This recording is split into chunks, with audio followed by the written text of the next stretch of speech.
Hola, ¿cómo estás? Bueno, espero que te encuentres muy bien. Mi nombre es Martín Blanco y quiero darte la bienvenida a este canal en donde todas las semanas hacemos el repaso de nuestra escuela sabática y ya estamos comenzando un nuevo trimestre de estudio. Estamos arrancando este segundo trimestre de este 2024 y lo estamos haciendo con una temática diferente a lo que veníamos estudiando hace un par de semanas atrás, que era el libro de Salmos. Ahora lo que vamos a estudiar durante estos próximos 3 meses es acerca del gran conflicto. Un tema apasionante, un tema que yo en lo personal creo que debemos profundizar, hablar más sobre esto. Un tema muy, pero muy interesante que nos involucra a todos, ¿sí? El título de la lección de esta semana es La guerra detrás de todas las guerras. Y yo creo que comprender el tema del gran conflicto nos va a ayudar a entender incluso la relación que Dios quiere tener con cada uno de nosotros, con sus hijos. Eh, el tema del gran conflicto también nos va a ayudar en las relaciones entre nosotros, entre las personas, ¿sí? Mi relación con mi esposa, con mi esposo, con mi hermano, con mi amigo, con mi padre, con mi hijo, con las personas en general. Este tema del gran conflicto es un tema que abarca toda la Biblia, aparece desde Génesis hasta Apocalipsis. Está el tema del gran conflicto como un hilo que recorre toda la Biblia.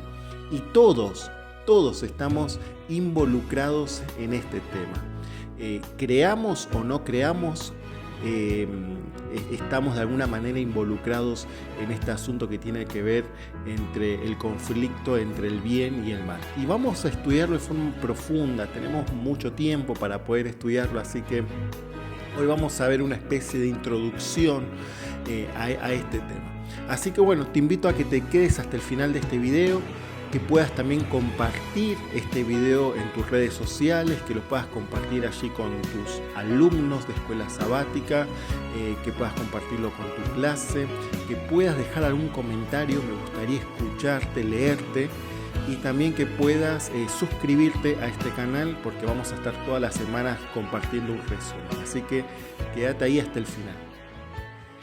Bien, dijimos que el título de esta semana es La guerra detrás de todas las guerras. A lo largo de la historia de la humanidad ha pasado miles de conflictos, de guerras, de batallas que se llevaron la vida de millones y millones de personas y que dejaron consecuencias terribles. Ahora, detrás de todo eso, detrás de toda esa maldad, de todo ese egoísmo que muchas veces uno ve en las guerras, en estos conflictos, hay una guerra mucho más grande, mucho más amplia, que comenzó incluso antes de que comenzaran las guerras aquí en esta tierra, ¿sí? Estamos hablando de un conflicto que comenzó en el cielo.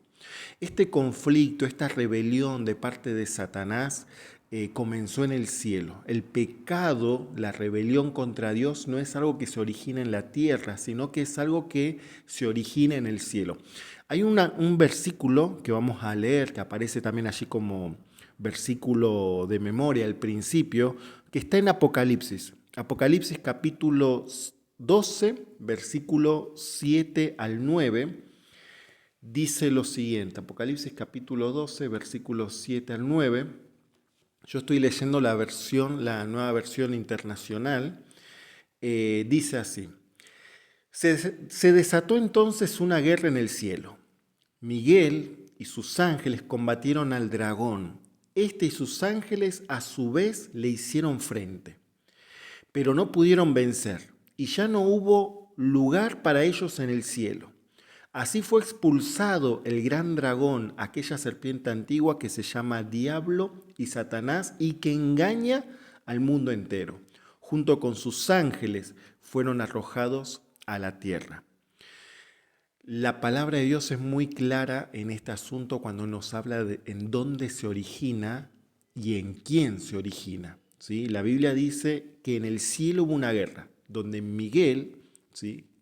Miguel no es otra persona que Jesús, Cristo, junto con sus ángeles combatieron al dragón.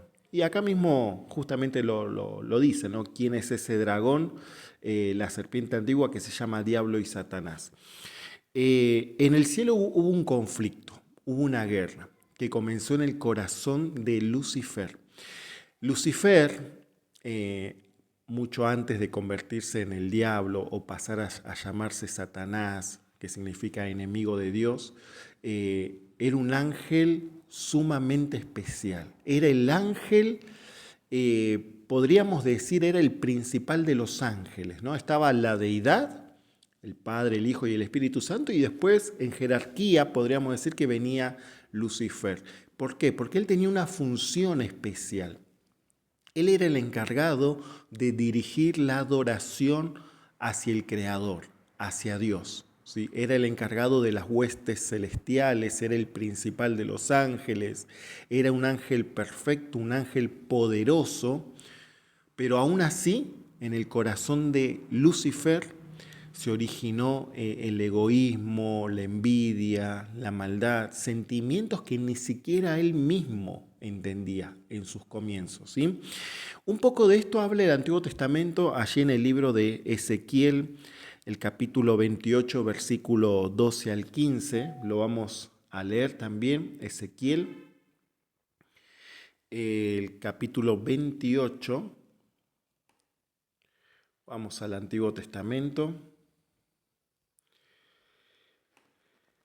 Y ahí vamos a ver algo interesante que se menciona sobre este ser. ¿Sí? Versículos 12.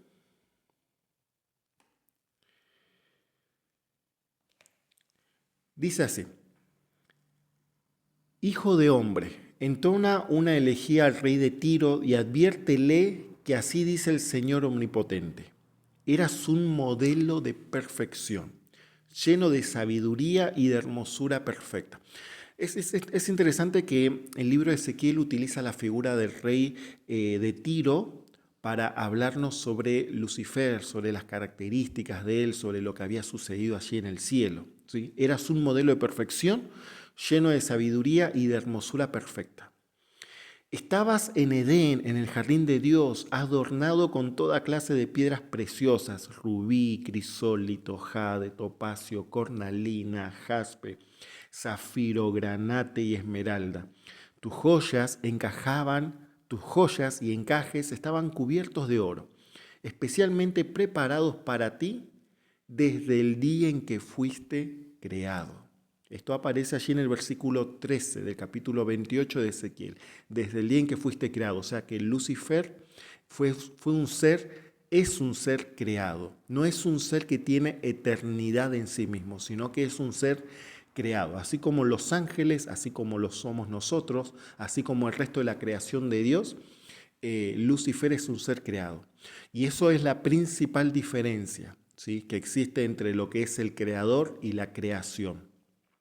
Todos nosotros fuimos creación de Dios y dependemos de Él. Ninguno de nosotros existimos por nosotros mismos. Dice el versículo 14 también: fuiste elegido querubín protector porque yo así lo dispuse. Estabas en el santo monte de Dios y caminabas sobre piedras de fuego. Dice después: desde el día en que fuiste creado, tu conducta fue irreprochable hasta que la maldad halló cabida en ti.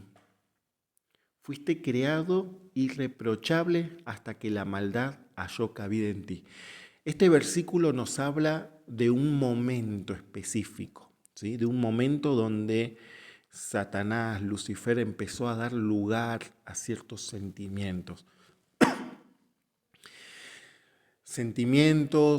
Pensamientos que nosotros no podemos entender. ¿Cómo en un ser perfecto, en ese contexto de lo que es el cielo, la perfección, pudo haber germinado la maldad? Y no lo entendemos. Y tampoco hace falta entenderlo, porque entenderlo sería una manera de justificar el pecado. Y el pecado no se justifica. ¿Sí? Es imposible poder razonarlo y ver, hallar una explicación de cómo se originó esta maldad, ¿no? Ahora igualmente vamos a volver a este punto, porque si bien el origen del pecado es un misterio, hay algo importante que vos y yo tenemos que entender sobre esto que sucedió en el corazón de Lucifer, ¿sí? El libro de Isaías, voy a buscar en la Biblia porque es más rápido que buscarlo acá por medio de la computadora. Vamos a Isaías capítulo 14. Isaías capítulo 14, versículo 12. En adelante dice así: ¿Cómo caíste del cielo, oh lucero hijo de la mañana? Cortado fuiste por tierra, tú que debilitabas las naciones. Tú que decías en tu corazón: subiré al cielo, en lo alto, junto a las estrellas de Dios, levantaré mi trono y en el monte del testimonio me sentaré a los lados del norte. Sobre las alturas de las nubes subiré y seré semejante al Altísimo. Es impresionante esto que aparece acá en el libro de Isaías, cómo Satanás buscó la manera de llevarlo a la práctica, ¿no? O sea, primeramente comenzó con un pensamiento, con un deseo de querer ocupar el lugar de Dios, pero a lo largo de toda la historia, Satanás repetidamente hace los intentos de querer ocupar el lugar de Dios. Y lo hace de una forma estratégica, ¿sí? Cuando nosotros, humanamente, las personas, quitamos a Dios del lugar que Él debería ocupar en nuestra vida, inmediatamente ya Satanás logra su objetivo. No necesariamente nosotros tenemos que darle un lugar a Satanás en sí. No lo hacemos en forma consciente o decididamente. Pero ya el simple hecho de desplazar a Dios de ese lugar primario en mi vida, ya Satanás queda contento, porque él ya sabe que logra su objetivo de quitar el lugar a Dios. Aunque, repito, aunque nosotros conscientemente o decididamente no estamos diciendo, bueno, lo quito a Dios y lo pongo a Satanás en ese lugar. No, nosotros ponemos un montón de cosas, incluso a veces cosas buenas, ¿sí? En el lugar de Dios. Pero ya le estamos quitando ese lugar especial a Dios en nuestro corazón. Y ya en ese simple hecho, ya Satanás cumple su propósito, ¿no? De lo que él deseaba allí, que aparece registrado en el libro de Isaías.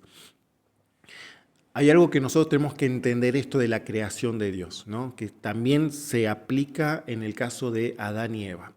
Cuando Dios crea a Lucifer, Dios crea un ser libre, un ser perfecto, un ser que irradiaba gloria, amor, poder. Dios no crea a Satanás, Dios no crea al diablo. Nosotros no tenemos que responsabilizar a Dios por el sufrimiento de lo que sucede aquí en la tierra, del pecado, porque muchas veces es fácil caer en eso, es fácil decir, bueno, Señor, ¿por qué no hiciste algo en ese momento? Si Dios hubiera destruido a Satanás en la primer señal de rebelión, nosotros hoy no estaríamos sufriendo todas las consecuencias, las cosas malas. Y uno puede decir, bueno, sí, es cierto, pero ¿qué hubiera pasado si Dios en ese mismo momento de la rebelión de Satanás, en medio de esas acusaciones que Satanás hacía acerca del carácter de Dios, Dios hubiera tomado la decisión de eliminarlo? De alguna manera, si eso hubiera pasado, de alguna manera Satanás hubiera tenido razón en acusarlo a Dios, ¿sí? Porque durante toda la eternidad iba a quedar esa duda, ese pensamiento en decir, ¿es cierto lo que Satanás está hablando acerca de Dios? Y esa duda se iba a perpetuar en la mente de todos los seres que Dios ya había creado, los ángeles y los otros seres que no cayeron en pecado. Entonces, lo que Dios hace es darle tiempo a Satanás para que realmente se manifestara el carácter de él. Hoy nosotros no tenemos duda de que el que está equivocado es Satanás, por todo lo que vemos en el mundo. Pero ¿qué hubiera pasado si Dios en ese primer momento lo hubiera destruido? ¿Sí? Esa duda se hubiera perpetuado. Y Dios, cuando quiere que nosotros lo amemos, quiere que lo hagamos de forma voluntaria, no por miedo, no por decir, bueno, si yo me corro de la línea que Dios me marca, Dios me va a destruir como lo hizo con Satanás. Dios no quiere que nosotros lo obedezcamos por temor. Dios quiere que nosotros lo obedezcamos de forma voluntaria, en forma libre, en forma concienzuda, y que decidamos amarlo. Lo mismo pasó con Adán y Eva. Uno puede hoy decir, bueno, pero ¿por qué Dios tuvo que poner ese árbol, esa prueba en medio del jardín del Edén? Si Dios no hubiera puesto eso, no hubiera habido pecado. Bueno, justamente porque Dios los creó perfectos, Dios los creó libres a Adán y a Eva y les dio la capacidad de elegir. Si Dios no hubiera puesto ese árbol allí en el medio del jardín del Edén, el ser humano no iba a tener otra opción que obedecer a Dios. No iba a haber manera de desobedecer, no iba a haber manera de ejercer la libertad.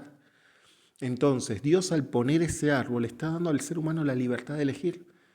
Lamentablemente, Adán y Eva eligieron mal y lamentablemente nosotros también hoy seguimos eligiendo mal. No responsabilicemos solamente a Adán y a Eva que ellos comieron la supuesta manzana, que de hecho tampoco, no sabemos si fue una manzana. La Biblia habla de un fruto, ¿sí? Muchas veces nosotros nos imaginamos una manzana, pero la cuestión aquí es el tema de la libertad. Dios, al crear seres perfectos, los crea libres. Hoy Dios te da a vos la libertad, a mí también. Entonces, qué responsabilidad que tenemos nosotros de poder utilizar la libertad de una forma correcta, ¿sí? Todos los días nosotros tomamos decisiones. Todos los días tenemos la posibilidad de ejercer nuestra libertad. La Biblia muchas veces cuando se refiere a Satanás lo hace como con este nombre, Satanás el padre de mentira, justamente porque eso es lo que él constantemente hace, ¿sí? No lo hace solamente con las personas, con los humanos, sino que también lo hizo con los ángeles en su momento, allí cuando él estaba llevando adelante esta rebelión, ¿sí? La Biblia dice, allí en Apocalipsis capítulo 12, versículo 4, se los leo, dice, con la cola arrastró la tercera parte de las estrellas del cielo y las arrojó, y las, y las arrojó sobre la tierra. Cuando Apocalipsis habla sobre este versículo, ¿no? De que el dragón arrastró con su cola la tercera parte de las estrellas del cielo, se está refiriendo justamente a los demás ángeles que fueron expulsados juntamente con él, cuando Satanás fue expulsado del cielo. Que nosotros no sabemos exactamente cuánto fue el tiempo que duró ese conflicto en el cielo. No sabemos cuánto fue el tiempo de tolerancia que Dios le dio a Satanás allí en el cielo, donde él estaba llevando adelante esta rebelión. Yo creo que fue bastante tiempo. No creo que Dios se le haya acabado tan rápido la paciencia ni haya tomado tan rápido la determinación de expulsar a Satanás en el cielo. Yo creo que hubo varios momentos en donde el Hijo de Dios podía ir y tratar de tener una conversación con Lucifer, de hacerlo entrar en razón. Obviamente que Lucifer estaba empeñado en seguir con sus planes adelante, pero acá él engaña a los ángeles, ¿sí? Él engaña a los ángeles y engaña más, casi la mitad de los ángeles decidieron seguir, decidieron creer a Satanás, ¿sí? Él ejerció la mentira sobre ellos y los ángeles, seres perfectos, seres celestiales, poderosos, inteligentes, decidieron seguir a Satanás. Si los ángeles cayeron, ¿qué nos queda a nosotros, no? Con toda la debilidad que tenemos, ¿qué nos queda a nosotros cuando intentamos luchar con Satanás con nuestras propias fuerzas? Satanás hace lo que quiere con nosotros, ¿sí? Por eso es importante saber que Dios a todos nos da la libertad de elegir, ¿sí? La libertad de decidir en dónde yo decido estar, ¿sí? Del lado de Satanás o del lado de Dios. Hay un texto interesante que aparece allí en la lección que justamente habla sobre esto, sobre decidir, ¿sí? Se trata sobre el último discurso que hace Josué, ya siendo anciano, hacia el pueblo de Israel cuando estaban allí todavía en el desierto. Esto aparece en Josué, capítulo 24, versículo 15. Dice así: y si mal os parece servir a Jehová, escogeos hoy a quién sirváis. Dice después, si a los dioses a quienes sirvieron vuestros padres cuando estuvieron al otro lado del río, o a los dioses de los amorreos en cuya tierra habitáis. Pero yo y mi casa serviremos a Jehová. Josué era un tremendo líder, fue el sucesor nada más ni nada menos que de Moisés. Y él ya llegando, como despidiéndose prácticamente del pueblo, él le pone al pueblo la posibilidad de elegir. Ustedes pueden elegir o a los dioses extranjeros, los dioses paganos, o pueden elegir servir a Dios. Decídanse, escojan hoy. ¿Sí? Y lo mismo nosotros hoy tenemos que hacer en nuestra vida. No podemos estar toda la vida cruzándonos de vereda a cada rato, con un pie adentro, un pie afuera, haciendo las cosas a media. Nosotros necesitamos tomar decisiones importantes. Necesitamos hoy escoger a quién decidimos servir. Ojalá que Dios nos dé la sabiduría, la fortaleza para tomar las mejores decisiones hoy, no la semana que viene ni el mes que viene.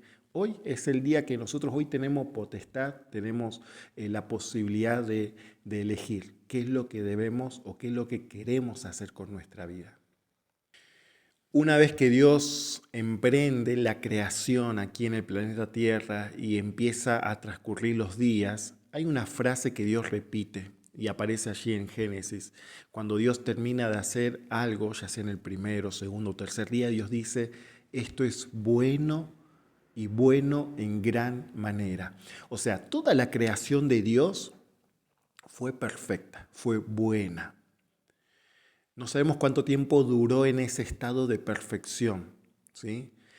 Pero bueno, sabemos que en un determinado momento Eva y Adán deciden desobedecer a Dios justamente comiendo ese fruto que Dios le dijo que no comieran, ¿sí?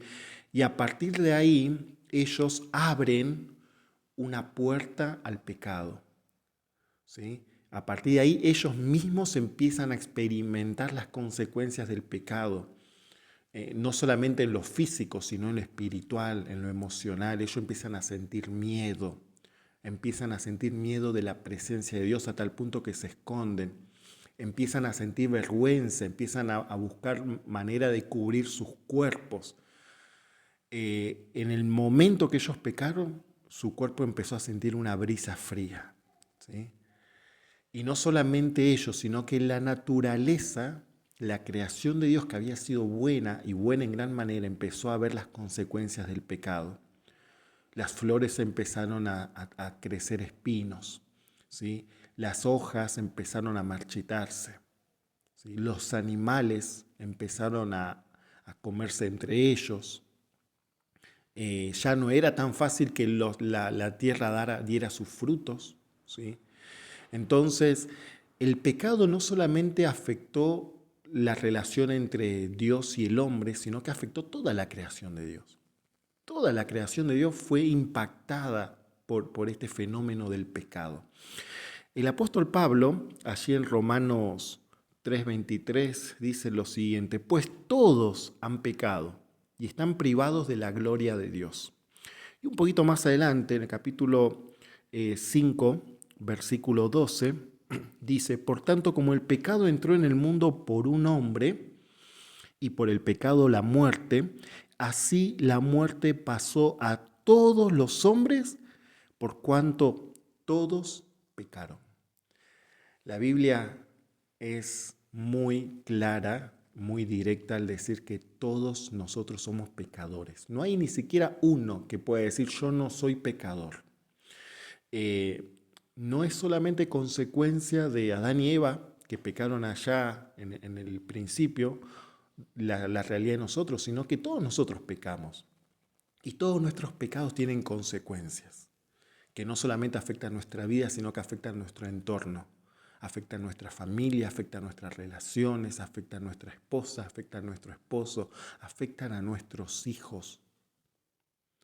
Entonces, el tema del pecado es un tema muy serio, que nosotros tenemos que ver la dimensión y el alcance que tiene. Si el pecado quedara solamente en uno, bueno, dice, bueno, está bien, me lo aguanto porque son consecuencias de mis malas decisiones. Pero no, ojalá sería así. Pero el pecado de uno termina afectando a la persona que tenés más cerca. Entonces, es importante ser conscientes del alcance del pecado. Gracias a Dios, que Dios, antes de que el pecado se consumara, Dios ya tenía un plan para extenderle la mano al ser humano. En el libro de Génesis, el capítulo 3, versículo 15, se nos abre una pequeña ventana a lo que son las buenas nuevas del Evangelio. Capítulo 3, versículo 15, después de que Adán y Eva pecaron y tienen ese diálogo con Dios, Dios le dice, dirigiéndose a la serpiente: pondré enemistad entre ti y la mujer, entre tu simiente y la de ella. Su simiente te aplastará la cabeza, pero tú le morderás el talón. Ya en ese versículo Dios está anticipando la derrota definitiva del mal, la derrota definitiva del enemigo de Dios, un golpe mortal en la cabeza. ¿Sí? Ya ahí en el inicio, en el comienzo de todo, Dios ya le dio esperanza a Adán y a Eva. Su situación era una situación tremenda, ¿sí? Pero había esperanza, había una salida. ¿Sí? Ellos tomaron esa esperanza, tuvieron que enfrentar las consecuencias, fueron expulsados del jardín del Edén, empezaron a ver, a ver con sus propias vidas el sufrimiento de la vida. Ellos inmediatamente después de la rebelión empezaron a experimentar las consecuencias del pecado. ¿Sí? Dios le hace allí como una lista de todas las cosas que iban a tener que soportar. Pero lo más doloroso, a mi parecer, ¿no? Lo más doloroso que ellos tuvieron que vivir y enfrentar fue la experiencia de la pérdida de un hijo. Nada más y nada menos que de la mano de su otro hijo. Caín decide quitarle la vida a Abel. Tremendo, tremendo lo que sucede. Yo no me quiero imaginar cómo Adán se habrá sentido en esto, ¿no? Porque, a ver, hablando de forma real, eran las consecuencias de los pecados de ellos justamente, ¿no? Esa rebelión. O sea, si ellos se hubieran mantenido obedientes a Dios, no hubiera pasado para nada esta cuestión. Entonces, Adán vivió varios años. ¿Sí? Entonces Adán pudo ver con sus propios ojos las consecuencias del pecado, cómo la maldad iba aumentando en las personas. Tuvo que llevar ese dolor hasta el momento de su descanso. El libro Historia de la Redención dice algo interesante, ¿no? Sobre el momento cuando Eva daba a luz. Ella se aferró a esta promesa de Dios de que de su descendencia iba a venir el Mesías. Y ella, cada vez que tomaba a sus hijos, ella tenía la fe de que ese era el descendiente, ese era el Mesías, ¿no? Tuvieron que pasar varios años hasta que se concluyera realmente el nacimiento de Jesús. Pero fue por medio de esa familia, de esa descendencia que viene el Hijo de Dios, Jesús, para poder pisar la cabeza de la serpiente. Los 4 evangelios que aparecen en el Nuevo Testamento registran la vida de Cristo, registran los actos que Él hizo mientras estaba en la tierra, registran la manera de cómo Dios caminó entre los hombres. Y cuántas veces Jesús derrotó a Satanás aquí en la tierra. Nosotros podemos ver un repaso en los evangelios y vamos a ver que varias veces el enemigo intentó destruir y quitarle la vida a Jesús. Pero el Señor se mantuvo firme, ¿sí? Teniendo bien en claro cuál era su objetivo y motivado diariamente por el amor que Él siente por cada uno de nosotros. Entonces, Él vino a vivir y a sufrir las consecuencias de nuestros pecados. Él vino a pagar con su propia vida el precio que nosotros deberíamos, pero que nunca hubiéramos podido pagar, el precio del pecado. Entonces, cuando Jesús muere en la cruz, dando su vida por vos y por mí, en un primer momento Satanás se alegra porque él cree que ha logrado su objetivo, ¿sí? De acabar con la vida de Cristo. Pero lo que realmente sucedió allí en la cruz fue la derrota definitiva. del enemigo de Dios. Hace poquitos días estábamos en Semana Santa terminando hablando sobre la pasión de Jesús, ¿no? Sobre lo que sucedió ese viernes en el día, lo que sucedió el sábado mientras Jesús estaba allí en el sepulcro y lo que sucedió el domingo de mañana, el domingo de resurrección. Jesús sale de la tumba con poder, con gloria, y ni siquiera la muerte lo puede sujetar a la sepultura. O sea, Jesús venció y esa victoria ahora Jesús quiere que sea parte de nuestra vida. Por eso el libro de Hebreos, el capítulo 4, versículo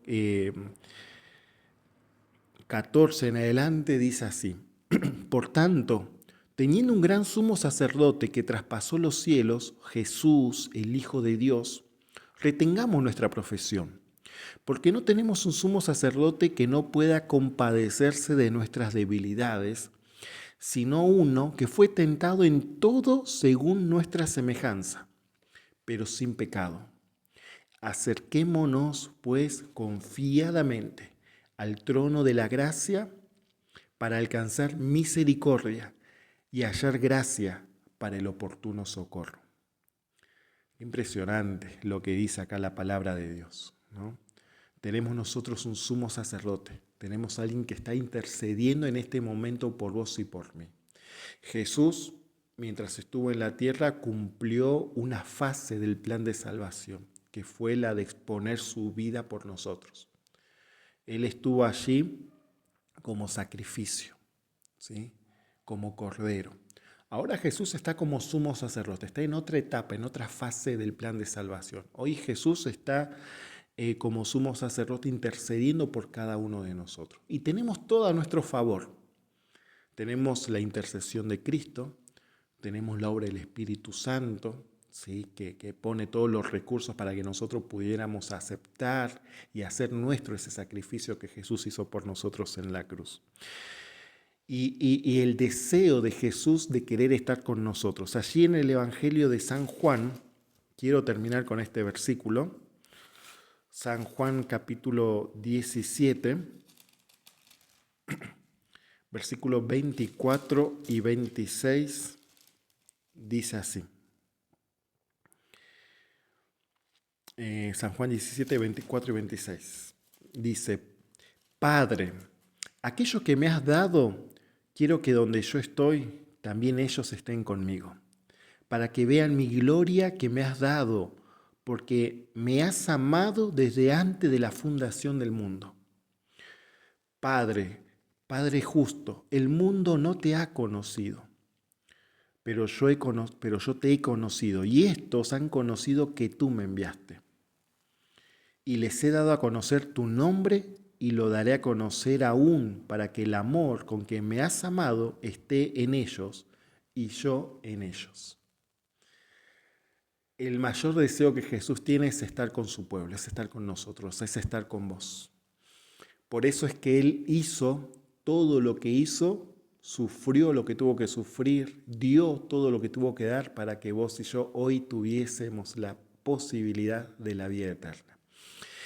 Y en este gran conflicto que estamos viviendo, que va a terminar cuando Cristo venga y le ponga final, nosotros vamos a tener luchas, vamos a tener momentos difíciles, momentos de prueba, momentos de desánimos, pero ánimo, tenemos un Dios victorioso, tenemos un Dios que está dispuesto a ayudarnos en esos momentos difíciles, a extendernos la mano cuando lo necesitamos, ¿sí? Y por eso necesitamos cada día poner nuestras vidas en las manos de Él, para que Dios pueda fortalecernos y ayudarnos a avanzar siempre con el objetivo puesto en Cristo, ¿sí? Y en lo que Él quiere hacer en cada uno de nosotros. Vamos a hacer una oración para que Dios nos acompañe, para que Dios nos ayude a poder poner esto que repasamos en nuestra vida, ¿sí?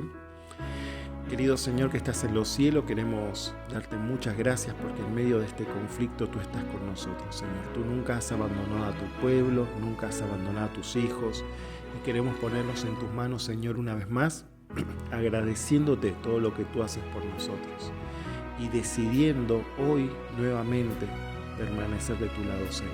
Ayúdanos a que esto lo podamos cada día hacer y que cada día podamos tomar las mejores decisiones que nos preparen para ese momento cuando tú vengas a buscarnos. Es por eso que oramos y pedimos todo esto en el nombre de Jesús. Amén. Bueno, que Dios te bendiga. Nos vemos la semana que viene, ¿sí? Así que suscríbete a este canal, deja un comentario, compartí este video. Te mando un abrazo grande. Que Dios te bendiga mucho. Nos vemos. Chau, chau.